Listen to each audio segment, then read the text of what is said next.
All right. Good morning. Hello. Welcome. Welcome to the Wellness Movement. I am Julie, and you are watching Spanglish World and Her Network on Zingo TV channels 250 and 251. Remember to download the Zingo TV app on your app store. And Zingo TV is also available on Google Chromecast, Amazon Fire and Fire Sticks, Roku and Roku Sticks on all smart TVs from 2016 forward. And we have Kaz. Hello. That was very good. Well done. Thanks. I like your new jingle. I was jamming to it, if you could see that. Couldn't. Very nice. Woo! So, how is sunny California? It's sunny every day. Yeah. Okay. So we have 6 centimeters of snow. No, 6 inches of snow. Okay. Today. So whatever. It's Canada, so sure. We were having plus 20 degrees sunshine. I got a pretty wicked, I'm not going to show you too much, but I got a pretty wicked tan Monday. And now we're back to snow. Sure. Whatever. Let's just deal with that. Nice. Yeah. Meh. It's fine. Sunny here. That's all I care about. I looked outside and I'm like, oh, it's so sunny. I read a good little quote this morning. I don't know who said it, but it was, we're constantly given little challenges to make us stronger, and we can either wither and die from our wounds, or we can grow stronger and live a better life. So I suppose this is just an extra challenge for us to go through right now. And hey, in Ontario, where are we going right now? Nowhere, because we're in another lockdown. Number 57. I don't know what we're on. Awesome. Yeah. I'm so sad to be missing this lockdown. You might not even be able to come back. Oh, darn. I don't know. What a shame. I don't think they're closing the borders. Who knows what they don't know what they're doing. So it could be a gamble as to what they're going to do. But oh well, if you're stuck in sunny California, what a shame. Would you really be sad? Other than you don't get to see your puppies, that would be it. Don't get to see my puppies or my guy. Right. You got Zoom, you got FaceTime. That would be fine. Not exactly the same, but it'll do. It'll do. I think I would miss them more if there wasn't that. Mm-hmm. So here I am sipping on a cafe mocha. Tell the people what you're doing. I'm sipping on water. Which has basically been your only diet for 11 days? No, 12 days? 12 days. Well, this is day 12 of a 14-day water fast. So let's talk about that. Because what? Go. What? Go. So now, full disclaimer, which I know you put up a lot, is that no one should try this without medical supervision. Exactly. But you are in a proper facility where you are doing a 14 day fast, which is the only thing you are ingesting is water in order to reset your system. I mean, for many health benefits, which I'm sure you're going to elaborate on in a minute, but that is it. It's not like you're sneaking in, I don't know, corn chips somewhere along the way. Anything and everything. It's just like no gum, no nothing. Are you allowed to brush your teeth? No gum. No, you can't brush your teeth. So maybe your man is not so upset that he's not with you right now. I can't brush my teeth. They advised me not to have a shower in case for some reason I got faint in the shower and passed out. So yeah, no shower. I'm just kind of sponge bathing. But I did steal this Well, I didn't steal it because technically I paid for the food. But this is a mango. You know Smells what really you good. remind me of? What's that movie with Whoopi Goldberg where she's a nun? Sister Act. And Yeah.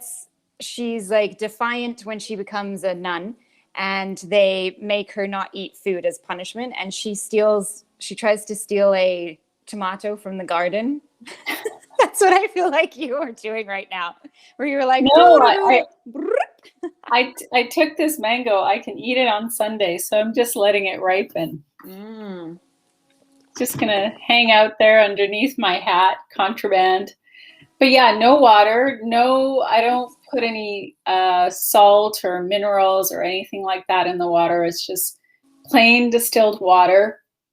And just to explain it to the people who are watching, why you want to be doing this under medical supervision is I have my blood work done every single week. They do a urine test. They make sure that my electrolytes are in balance. And so if you try and do an extended water fast, so an extended water fast is pretty much anything over 3 days. If something goes out of balance in your body for whatever reason, then if you're not doing those tests, you have no way of knowing what's going on. Plus, I see a doctor every single day. A doctor comes in and checks up on me and asks me, how am I feeling? How am I sleeping? Am I getting dizzy? Because those are things that can pop up for people, right? Am I nauseous? Am I dizzy? And if there's too much of those symptoms, they can take me off the water fast, shift me over to veggie broth, and like transition me, right? Because it's a bit of an experiment. You don't know how your body's really going to respond. Right. Some people really struggle, but that's generally if they have a poor diet coming in, then they're going to really struggle. So speaking of that, I mean, so you are a very healthy, health conscious person. You have a very good diet. What was your thinking behind doing this water fast? What is it that you're seeking from it that is beneficial? Why did you do the research? And I mean, go to this place in particular. What is it that your end results are? So I've been researching, or I've known about the work at True North probably for like a good 4 or 5 years. Okay. And the gentleman who founded this facility, Dr. Alan Goldhammer, I've heard him sort of like lecture at different talks over the years. And all of those talks are usually, you can find him on YouTube, like with some of those live talks he gave are up on YouTube. And so I really was interested in the results that he was getting with patients. Like he has people who have cancer, reverse cancer, high blood pressure, type 2 diabetes, all sort of the diseases, what he calls diseases of dietary excess, which is what they are. Most modern diseases are diet and lifestyle diseases. There's genetic diseases or genetic sort of things that happen as well. But for the most part, we have a population that suffers from dietary excess. And those diseases manifest in heart disease, type 2 diabetes, obesity. For me personally, or autoimmune conditions too. Although autoimmune conditions there's also a chemical toxicity factor that people have to be aware of. So for me personally, I have a thyroid condition, hypothyroidism. I've done a lot with my diet. I've managed to get myself off my medications, which is huge. A lot of his thyroid patients that come in, they're still on medication, so I wasn't on medication. But I just wanted to see what would happen if I actually underwent a fast and how my body would respond. So that's what I'm curious about. I'll have to do blood work about a month after I leave here to see what's going on with my body. But hopefully it works. And so you doing this, because I know that you've done mini fasts before, but are you looking at doing the 15 to see what the extended thing will do? Okay. Yeah. So extended water fasting, what happens is your body, so most of our energy is used in digestion, right? So if you're eating 3 meals a day and you're snacking, your digestive system is constantly working and it's expending a lot of energy. So your body doesn't ever have time to really focus on rebuilding. You know, there's people out there who do intermittent fasting and there's value to that, like whether they're doing a 16-hour or 18-hour fasting window, but that's still not the same as doing a fast that lasts for several days, right? So the longer you're in fasting, the more time your body has to reset itself. Now, based on sort of my health history and what's going on and what my goals are, they recommended the 14-day fast. There's people here who are doing 21 days. There's 2 or 3 people. I think there's three men here who are doing 40-day fasts. So, Oh my gosh. yeah. Whew. All right. Now I'm assuming that they're kind of seasoned pros. They're not just like coming off of a crappy diet and being like, I'll do the 40-day. Thanks. Yeah, one of the gentlemen has cancer. So Okay. he's very motivated to try and see what will happen. Now, generally, what happens with cancer patients is that they do see a reduction in the size of their tumors. And so there's usually an improvement. Of course, it varies from person to person. The other guy who's doing a 40-day has a very clean diet, just like me. So I just want to address what's a clean diet, what's not a clean diet. So the standard American diet, which has lots of processed foods, processed sugar, meat, and dairy, anyone who's on that diet, and if they don't do the proper prep coming into this place, they will really suffer, because especially animal foods are so concentrated with toxins that when their body starts to detox, it's actually really, really uncomfortable. If on the days before coming here, you transition to a whole food plant-based diet and are eating more raw fruits and vegetables, more whole plant foods, then the transition over is a little bit easier because your body starts to detox while you're still eating. And then it's a little bit easier as you're detoxing the first few days, but you actually detox all the way through, right? But so that's kind of the theme I'm seeing. The people who are more mindful of what they're doing the 4 or 5 days before they come here have an easier time. The people who go out and have a bunch of ribs the night before, right, and drink some alcohol, they really suffer. So, and this place advocates for a whole food plant-based diet that's free of salt, oil, and sugar, because all those 3 chemicals have adverse effects in the body, although most people kind of ignore them until they get sick. So then once you're done this, so day 15, I'm assuming they're not like, now we go to the all-you-can-eat buffet and have at it. Like, I'm assuming they're now going to reintroduce you to specific things. Are there certain things you're supposed to eat first? Like, is it you're supposed to introduce, say, vegetables first, and then you can go into more complex things? Or is it just, what is it that you first start? Is it like soups, or can you go straight to solid foods? No, you can't go straight to solid foods. Juice, and they have a guideline for depending on the number of days you fast. So if you're fasting for 7 to 10 days, you have to have at least a day of juicing. Then you move on to raw fruits and vegetables. Then you move on to steamed. Then you start to incorporate some, there's like this whole sort of 5-day protocol, and it's very organized. So they don't just go, all right, you're done fasting, here you go. Because you want to. Yes, I was chatting with a friend of mine.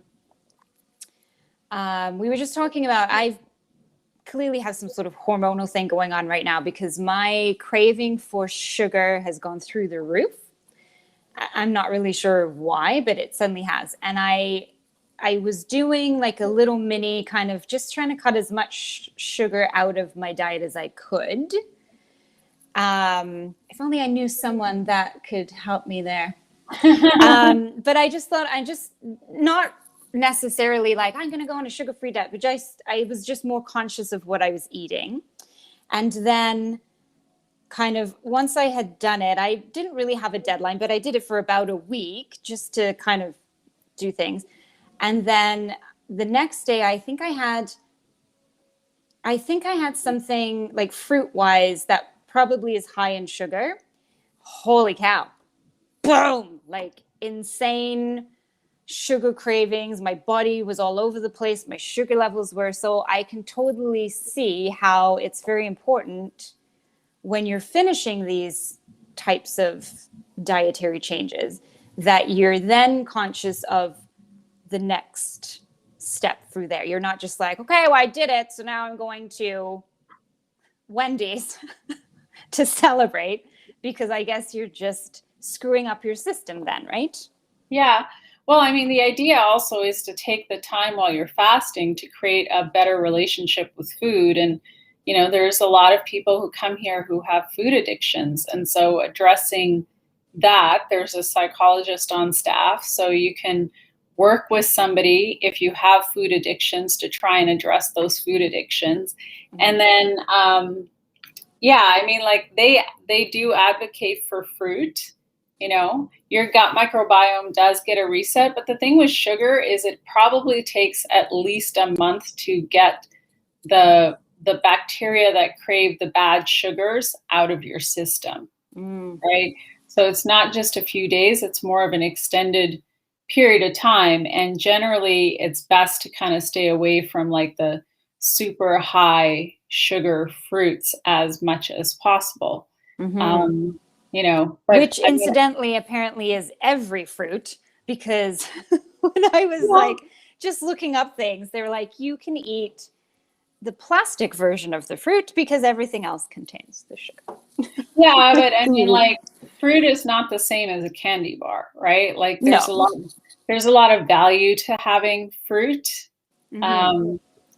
That outweighs the fact that there's sugar in it, plus there's fiber. So that fiber slows down the release of the sugar, and unlike processed sugar, which instantaneously hits your system and gives you a spike in insulin and messes your body up. So, yeah, it's not quite the same as processed sugar. Right. Yeah. Wow. So what day 12, what noticeable difference have you seen? How are you feeling? Have there been days where you're like, I'm done? Or are you fairly good so far? No, I mean, I had days where I was like lower energy. I had this idea that I was going to work a certain amount, and I haven't been able to because they actually tell you to rest as much as possible and just kind of take it easy. So I like peeled back my work schedule, which is good. The joys of working for yourself. Yeah, I mean, the biggest thing is, the noticeable thing is I've lost weight, right? But the big thing that I want to kind of really see is what happens with my thyroid after this. Right. So that's what I'm really curious about, is what the blood work looks like in a month's time. And so doing this, we don't really have a ton of time. Maybe next time we'll talk more about the thyroid and how important it is and what happens when it's not functioning the way it's supposed to. But eliminating everything from your diet except water, what are the dramatic effects on the thyroid? Like or is this something you're not quite sure of yet and you're going to see? Is it more going to be on an individual basis, or like will it hopefully reset it so that it's not so hyperactive? Is that the goal? Well, my thyroid is underactive. So what happens during a fast is the thyroid does slow down on purpose. And then it's supposed to, reboot itself. That's the idea. right? Mm-hmm. But it's going to vary from person to person. So I won't really know until after this is over. So someone who has hyperthyroid then, is a Mhm. water fast really good for them more so if it slows things down, or does it matter either way because your whole goal is that you're trying to reset the thyroid? I think like any sort of autoimmune condition benefits from fasting. Mm-hmm. So like thyroid conditions usually fall under the autoimmune category, along with like MS and lupus and all of these other things. So there are benefits, but you don't really know until you get to the other side, right? Right. So, and Well, it's really, that's why it's so important what you do after it's over, mm-hmm. because how you refeed and how you continue your diet after you do this, that's when you really get to see what the benefits are, right? Well, I'm excited to see in our next 2 weeks from now what happens. All right. So So we're stay tuned, winding. everyone. Stay tuned. Wind down. So check out SpanglishWorld.ca for all news and programming. Spanglish World. Watch it, hear it, read it, download it, live it.